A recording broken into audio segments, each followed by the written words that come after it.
Although he's had some successes, he single-handedly made narcissism a household word. And in November of this year, we'll give Barack Obama one of those teachable moments he's always telling us about. But in that event, let's talk about what a Reaganite foreign policy would look like. You know, it's a measure of how far we come that I even have to say this, but at the absolute center of Reagan's philosophy and his national security policy was this: Ronald Reagan was proud to be an American.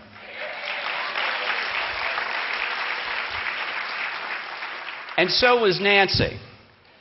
And so was his pastor. Contrasted to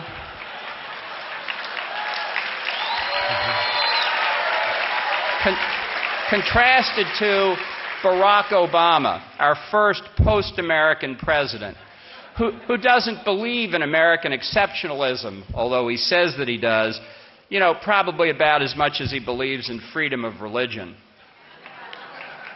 Can you imagine Barack Obama calling America, as Ronald Reagan did, a shining city on a hill? I don't think so. Also key for Reagan was that he believed in American sovereignty. This was not a case in his administration when U.S. foreign policy was made at the United Nations. By contrast, you have in America today, the left is constantly calling for pooling or sharing sovereignty. That means diminishing our Constitution. Obama tries to do it domestically, tries to do it internationally as well, through agreements on the environment, through the law of the sea treaty, through a variety of things like the Arms Trade Treaty, and a whole host of issues we would otherwise consider domestic. Now, think long and hard about the consequences for our Constitution and American sovereignty if Barack Obama gets another 4 years.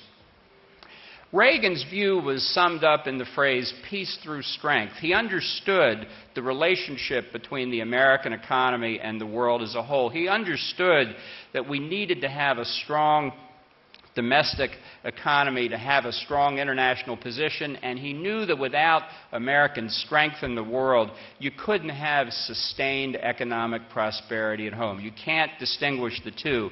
You can't ignore national security like Barack Obama does, except when he has no choice. More interested in making America a European-style social democracy than worried about our interest overseas. Now, Jeane Kirkpatrick understood this relationship entirely, and in her famous 1984 speech to the Republican National Convention, where she talked, you'll remember, about the San Francisco Democrats, she wasn't talking then about one in particular. She was talking about the whole Democratic Party because that's where they had their convention. And Jeane said then, when the San Francisco Democrats treat foreign affairs as an afterthought, as they did, they behaved less like a dove or a hawk than like an ostrich, convinced it would shut out the world by hiding its head in the sand. Same problem we face today.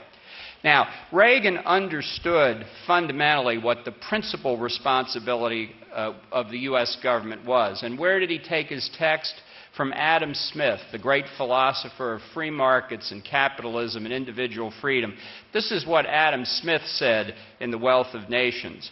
The first duty of the sovereign is that of protecting society from the violence and invasion of other independent societies, which can be performed only by military force.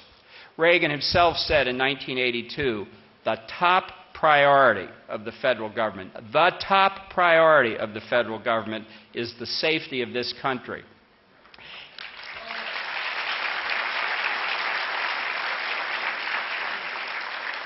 Reagan said to Cap Weinberger, his defense secretary, defense is more than a budget line item. And indeed it was. He understood, especially in an age of weapons of mass destruction, as he said, yes, the cost is high, but the price of neglect would be infinitely higher.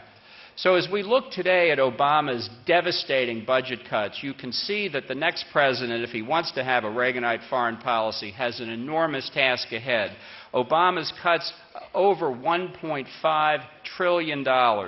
We now have, in contrast to what Reagan tried to have a 600-ship Navy. We have a 285-ship Navy, the lowest since 1916.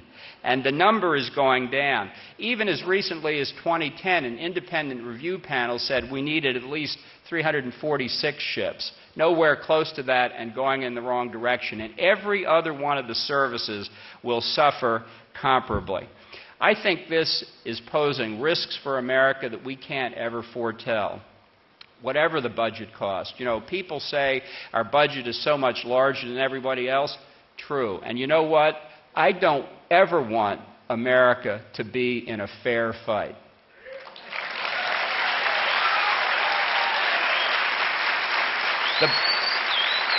The best